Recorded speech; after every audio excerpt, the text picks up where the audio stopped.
ಗೆಳೆಯರೇ ನಮಸ್ಕಾರ, ಹೇಗಿದ್ದೀರಿ ಎಲ್ಲರೂ?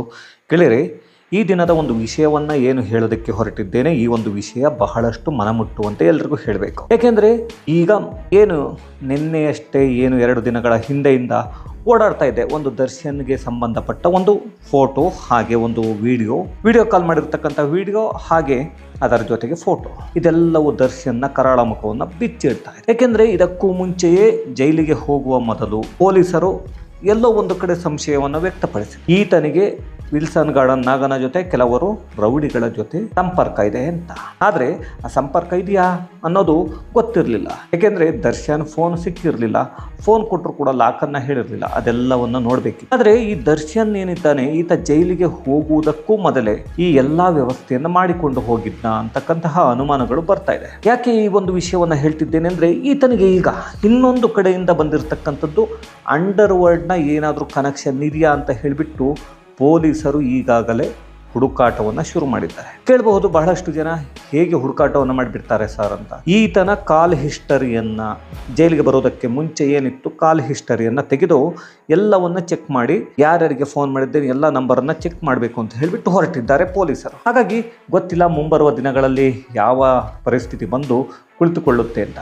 ಏಕೆಂದರೆ ಈತನಿಗೆ ಪಶ್ಚಾತ್ತಾಪ ಇದೆ, ಏನೋ ಓದ್ತಾ ಇದ್ದಾನೆ, ಕುವೆಂಪು ಅವರ ಬುಕ್ಕನ್ನು ಓದ್ತಾ ಇದ್ದಾನೆ, ಇನ್ನೇನೋ ಮಾಡ್ತಾ ಇದ್ದಾನೆ, ಯೋಗವನ್ನು ಮಾಡ್ತಿದ್ದಾನೆ ಅಂದರು. ಅದೆಲ್ಲವೂ ಯಾಕೆಂದರೆ ನಿಮಗೆ ನೋಡಿದರೆ ಕಣ್ಣಿಗೆ ಕಾಣಿಸ್ತಾ. ಇಲ್ಲಿ ಎಲ್ಲ ಮಾಧ್ಯಮದವರು ಹಾಕ್ತಾ ಇದ್ರು, ಈತ ಕುವೆಂಪು ಅವರ ಬುಕ್ಕನ್ನು ಓದ್ತಿದ್ದಾನಂತೆ, ಇನ್ನೇನೋ ಮಾಡ್ತಿದ್ದಾನೆ, ಯೋಗವನ್ನು ಮಾಡ್ತಿದ್ದಾನೆ ಅಂತ. ಇದೆಲ್ಲವನ್ನು ಜೈಲಿನ ಅಧಿಕಾರಿಗಳು ಈ ಮಾಧ್ಯಮದವರಿಗೆ ಕೊಟ್ಟಿದ್ರು. ಮಾಧ್ಯಮದವರು ಅದನ್ನು ಯಥಾವತ್ತಾಗಿ ಪ್ರಸಾರವನ್ನು ಮಾಡಿದರು. ಆದರೆ ಇಲ್ಲಿ ನೋಡಿದಾಗ ಬರ್ತಿರ್ತಕ್ಕಂಥದ್ದು ಒಂದೇ ಅನುಮಾನ. ಅದು ಏನಂದರೆ, ಇಷ್ಟು ದಿನ ಮಾಧ್ಯಮದವರನ್ನು ದಾರಿ ತಪ್ಪಿಸುವ ಕೆಲಸವನ್ನು ದರ್ಶನ್ ಹಾಗೂ ಅವನ ಸಹಚರರು ಜೊತೆಗೆ ಸೇರಿಕೊಂಡು ಈ ಒಂದು ಜೈಲಿನ ಅಧಿಕಾರಿಗಳಿಂದ ಇವರೆಲ್ಲರೂ ಮಾಡಿದ್ರ ಗೊತ್ತಿಲ್ಲ. ಅದು ಈಗ ಎಂಕ್ವೈರಿ ನಡೆಯುತ್ತೆ, ಅದೆಲ್ಲವೂ ಗೊತ್ತಾಗಬೇಕಾಗತ್ತೆ. ಅದಾದ ನಂತರ ಈಗಾಗಲೇ ದರ್ಶನ್ ಮೇಲೆ ಮತ್ತೆ 3 ಕೇಸುಗಳು ಬಿದ್ದಿದೆ, FIR ಆಗಿದೆ. ಅದು ಒಂದು ಸಿಗರೇಟ್ನ ಹೇಗೆ ಒಳಗೆ ತೆಗೆದುಕೊಂಡು ಬಂದರು ದರ್ಶನ್ನ ಜೊತೆಗೆ ಏನು ಜೈಲಿನ ಅಧಿಕಾರಿಗಳಿದ್ರು, ಈಗ 9 ಜನ ಸಸ್ಪೆಂಡ್ ಆಗಿದ್ದಾರಲ್ಲ ಅವರ ಮೇಲೆ ಕೇಸು. ಹಾಗೆಯೇ ಈಗ ಈ ರೀತಿಯಾಗಿ ಕುಳಿತುಕೊಂಡು ಮಾತಾಡ್ತಿದ್ರಲ್ಲ, ಈ ಒಂದು ವಿಷಯಕ್ಕೆ ಸಂಬಂಧಪಟ್ಟ ಹಾಗೆ ಅದಕ್ಕೂ ಕೂಡ ಒಂದು FIR ಆಗಿದೆ. ಹೀಗೆ ಒಂದು 3 FIRನ ಹಾಕೊಂಡಿದ್ದಾರೆ. ಅದೇನೋ ಅಷ್ಟೊಂದು ದೊಡ್ಡ ಪ್ರಭಾವ ಬೀರುತ್ತೆ ಈ ಒಂದು ಹಳೆಯ ಕೇಸಿನ ಮೇಲೆ ಅಂತ ನಾನೇನು ಅಂದ್ಕೊಂಡಿಲ್ಲ. ಅದಕ್ಕೂ ಇದಕ್ಕೂ ಸಂಬಂಧ ಇರೋದಿಲ್ಲ. ಆದರೆ ಇಲ್ಲಿ ಈ ವ್ಯಕ್ತಿ ಯಾರ ಜೊತೆಗೆ ಕುಳಿತುಕೊಂಡಿದ್ದ ಅನ್ನೋದು ಇಂಪಾರ್ಟೆಂಟ್ ಆಗುತ್ತೆ. ಅವನೇನು ಯಾರೋ ಮಹಾತ್ಮ ಗಾಂಧಿ ಇಲ್ಲ ಅಂತಂದರೆ ಯಾರೋ ಸ್ವಾತಂತ್ರ್ಯಕ್ಕಾಗಿ ಹೋರಾಡಿದವನು ಅಂತ ಅಂದ್ಕೊಂಡ್ರು. ಅವನು ನಾಗ ಅಲಿಯಾಸ್ ನಾಗರಾಜು ಈತ ವಿಲ್ಸನ್ ಗಾರ್ಡನ್ ನಾಗ. ಯಾಕೆಂದರೆ ಈತ ಯಾರು, ಈತನ ಹಿನ್ನೆಲೆ ಏನು ಅನ್ನೋದನ್ನು ತಿಳ್ಕೊಳ್ಳೇಬೇಕಂದ್ರೆ ತಿಳ್ಕೊಬೇಕಾಗಿಲ್ಲ. ಆದರೆ ಕೆಲವರು ಅಭಿಮಾನಿಗಳು ಅಂತ ಹೇಳ್ತಾ ಇರ್ತಿರಲ್ಲ, ಏನಂತ, ನನ್ನ ಬಾಸ್, ನಮ್ಮ ಬಾಸ್ ಅಂತ. ನಿಮ್ಮ ಬಾಸ್ನ ಕರಾಳ ಮುಖವನ್ನು ತೆರೆದಿಡ್ತಾ ಇದೆ ಇದೆಲ್ಲವೂ. ಒಮ್ಮೆ ನೋಡಿಕೊಳ್ಳಿ, ಈ ವಿಲ್ಸನ್ ಗಾರ್ಡನ್ ನಾಗ ಏನಿದ್ದಾನೆ, ಈತ ಒಂದು ಚಿಕ್ಕ ಕೆಲಸವನ್ನು ಮಾಡಿಕೊಂಡು ಇದ್ದಂತಹ ವ್ಯಕ್ತಿ. ಇವನಿಗೆ ಅದು ಯಾವುದೋ ಒಂದು ಕೇಸ್ನಲ್ಲಿ ಈತ ಸಿಕ್ಕಿ ಹಾಕಿಕೊಳ್ತಾನೆ. ಅಂದರೆ ಚಿಕ್ಕ ಪುಟ್ಟ ಕೆಲಸಗಳನ್ನ ಮಾಡಿಕೊಂಡು ಯಾರ ಜೊತೆನಲ್ಲೋ ಇರ್ತಾನೆ. ಹಾಗೆಯೇ ಕೊನೆಗೆ ಇವನು ಮೊದಲು ಸಿಕ್ಕಿ ಹಾಕಿಕೊಂಡಿದ್ದು 2006ರಲ್ಲಿ. ಅದು ಒಂದು ಪಿಕ್ ಪಾಕೆಟ್, ಅಂದರೆ ರಾಬ್ರಿ ಕೇಸ್. ಅದು ಆ್ಯಕ್ಚುಲಿ ಪಿಕ್ ಪ್ಯಾಕೆಟ್ ಅಂತ ಅಲ್ಲ, ಪಿಕ್ ಪಾಕೆಟ್ ಅಂತ ಮೆನ್ಷನ್ ಮಾಡಿದ್ದಾರೆ ಅಂತ ಕೆಲವರು ಹೇಳ್ತಾ ಇದ್ದಾರೆ ಸ್ಟೇಷನ್ನಲ್ಲಿ, ಗೊತ್ತಿಲ್ಲ. ಅದು ರಾಬರಿ ಕೇಸ್, ಅದು ಸಿದ್ದಾಪುರದಲ್ಲಿ ಮಾಡಿದ್ದಂತಹದ್ದು. ಏನು ಸಿದ್ದಾಪುರದಲ್ಲಿ ಮಾಡಿರ್ತಾರೆ, ಆ ರಾಬರಿ ಕೇಸ್ನಲ್ಲಿ ಈತ ಸಿಕ್ಕಿ ಹಾಕಿಕೊಳ್ತಾನೆ. ಅಲ್ಲಿಂದ ಶುರುವಾಗುತ್ತೆ ಈತನ ಅಸಲಿ ಆಟ. ಅದಾದ ನಂತರ ಬಹಳಷ್ಟು ಕಳ್ಳತನಗಳು, ಹಾಗೆ ಇದೇ ರೀತಿಯಾದಂಥ ರಾಬರಿಗಳು ಎಲ್ಲವನ್ನ ಮಾಡಿಕೊಂಡು ಹೋಗ್ತಾ ಇರ್ತಾನೆ. ಇದಾದ ನಂತರ ಎಲ್ರಿಗೂ ಗೊತ್ತಿದೆ ಸೈಕಲ್ ರವಿ. ಈ ಹೆಸರನ್ನು ಕೇಳಿಲ್ಲ ಅಂತ ಹೇಳುವಾಗ ಈ ಸೈಕಲ್ ರವಿ ಶಿಷ್ಯನಾಗಿ ಹೋಗ್ತಾನೆ. ಈ ಸೈಕಲ್ ರವಿಯ ಜೊತೆಗೆ ಹೋದಂತಹ ಈ ಏನು ನಾಗ ಇದ್ದಾನೆ, ಈ ನಾಗ ಕೊನೆಗೆ ಸೈಕಲ್ ರವಿ ಈ ಒಂದು ರೌಡಿಸಮ್ ಅನ್ನು ಬಿಟ್ಟಂತ ಸಂದರ್ಭದಲ್ಲಿ ನಾನು ಏನೋ ಜನಸೇವೆಯನ್ನು ಮಾಡ್ತೀನಿ ಅಂತ ಹೊರಟು ಹೋದಂಥ ಸಂದರ್ಭದಲ್ಲಿ ಆ ಒಂದು ಜಾಗದಲ್ಲಿ ಕುಳಿತುಕೊಳ್ಳುವಂಥದ್ದು ಏನು ಈ ನಾಗರಾಜು ಅಲಿಯಾಸ್ ವಿಲ್ಸನ್ ಗಾರ್ಡನ್ ನಾಗ. ಇದರ ಮೇಲೆ ಒಟ್ಟು 21 ಕೇಸುಗಳಿದೆ. ಅದರಲ್ಲಿ 8 ಮರ್ಡರ್ ಕೇಸ್ಗಳಿದೆ. ಮೊದಲು ನೋಡಬೇಕಾಗಿರೋದು ಕೊಲೆ ಕೇಸು 8 ಇದೆ. ಈತ ಜೈಲಿನಲ್ಲಿ ಇದ್ದು ಜೈಲನ್ನೇ ತನ್ನ ಕಂಟ್ರೋಲಿಗೆ ತೆಗೆದುಕೊಂಡಿದ್ದಾನೆ. ಯಾಕೆ ಈ ಒಂದು ವಿಷಯವನ್ನು ಹೇಳ್ತಾ ಇದ್ದೇನೆ ಅಂದರೆ, ಬಹಳಷ್ಟು ಜನ ಹೇಳಬೇಕು ಅಂದ್ರೆ ಯೋಚನೆ ಮಾಡ್ತಾರೆ. 21 ಕೇಸುಗಳು, ಅದರಲ್ಲಿ 8 ಕೊಲೆಯ ಕೇಸುಗಳು. ಈ ಕೊಲೆಯ ಕೇಸಿನಲ್ಲಿ ಈತ ಅಪರಾಧಿ.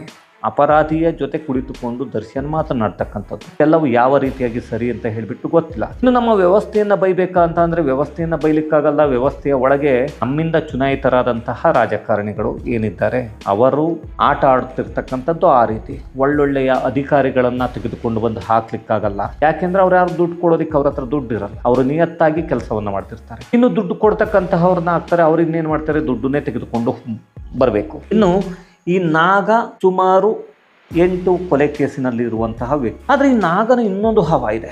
ಈತ 1 ತಿಂಗಳಿನಲ್ಲಿ 10 ಲಕ್ಷ ಹಣವನ್ನ ರೇಷನ್ಗಾಗಿ ಜೈಲಿಗೆ ಕೊಡ್ತಾನೆ ಅಂತಕ್ಕಂತಹದ್ದು ಒಂದಿದೆ. ಆ 10 ಲಕ್ಷವನ್ನ ಕೊಡುವುದರ ಜೊತೆಗೆ ವಾರಕ್ಕೆ 20,000 ರೂಪಾಯಿ ಈತನಿಗೆ ರೇಷನ್ ಏನಿದೆ ಅದಕ್ಕೆ. ಹಾಗೆ ಜೈಲಿನಲ್ಲಿ ಇವನ ಜೊತೆಗೆ 30 ಜನರನ್ನ ಇಟ್ಟುಕೊಂಡಿದ್ದಾನೆ. ಆ 30 ಜನರ ಕೈದಿಗಳನ್ನೇ ಸೆಲೆಕ್ಟ್ ಮಾಡ್ಕೊಂಡಿದ್ದಾರೆ.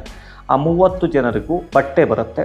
ಆ 30 ಜನರಿಗೂ ಒಂದೇ ತರಹದ ಬಟ್ಟೆ ಇರುತ್ತೆ, ಬಿಳಿ ಬಟ್ಟೆ ಇರಲ್ಲ. ಯಾಕೆಂದ್ರೆ ನೋಡಿದ ತಕ್ಷಣ ಅಲ್ಲಿದ್ದವರಿಗೆ ಗೊತ್ತಾಗಬೇಕು ಇವರು ನಾಗನ ಕಡೆಯವರು ಅಂತ. ಹಾಗಾಗಿ ಈತ ಮಾಡಿರ್ತಕ್ಕಂಥ ಏನು ಕೃತ್ಯಗಳು ಬಹಳಷ್ಟಿವೆ. ಆದರೆ ಈತ ಇತ್ತೀಚೆಗೆ ಕೊನೆಗೆ ಬಂದಂತಹ ಕೇಸುಗಳು ಬಹಳಷ್ಟಿವೆ, ಅದನ್ನು ನೋಡಬಹುದು ನಾವು. ಅದರಲ್ಲಿ ಒಂದು, ಇವರ ಅಣ್ಣ ತೀರ್ಕೊಂಡಿರ್ತಾರೆ.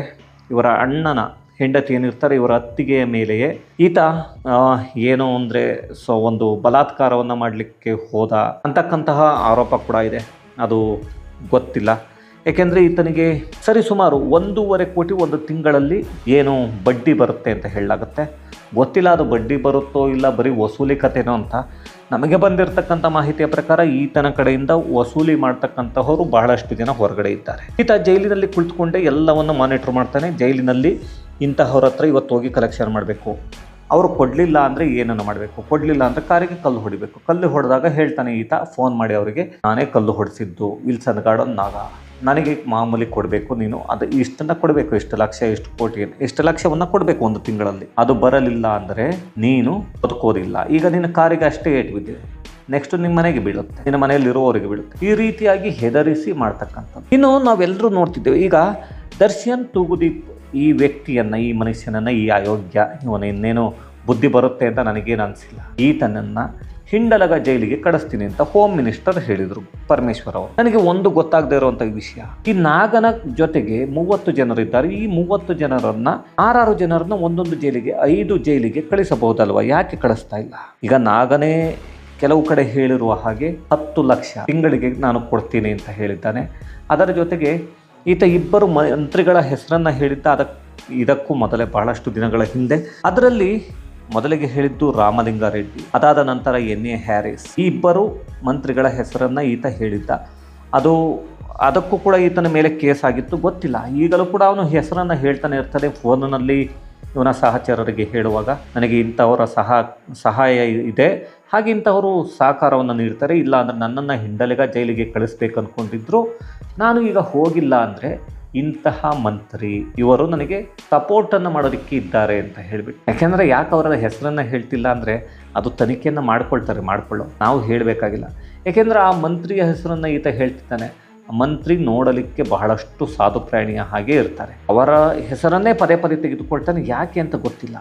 ಇವರು ಸಪೋರ್ಟ್ ಮಾಡಿದ್ದಾರೋ ಮಾಡಿಲ್ವೋ ನಮಗೆ ಗೊತ್ತಿಲ್ಲ. ಹಾಗಾಗಿ ಈ ಒಂದು ವಿಷಯವನ್ನು ತಿಳಿಸಬೇಕಾಗಿತ್ತು. ಆದರೆ ಇದೆಲ್ಲವೂ ದರ್ಶನ್ ಮೇಲೆ ಏನಾಗುತ್ತೆ ಅಂದರೆ ಎಫೆಕ್ಟ್ ಆಗುತ್ತೆ ಅನ್ನೋದು ಪ್ರತಿಯೊಬ್ಬ ಅಭಿಮಾನಿಗಳಿಗೆ ನಿಮಗೆ ಗೊತ್ತಿರಲಿ ಅಂತ ಹೇಳಿ ತಿಳಿಸ್ತೆ. ಹಾಗೆ ಮತ್ತೆ ಮುಂದಿನ ವಿಡಿಯೋದಲ್ಲಿ ಸಿಗೋಣ. ಅಲ್ಲಿವರೆಗೂ ಧನ್ಯವಾದಗಳು. Thank you very much.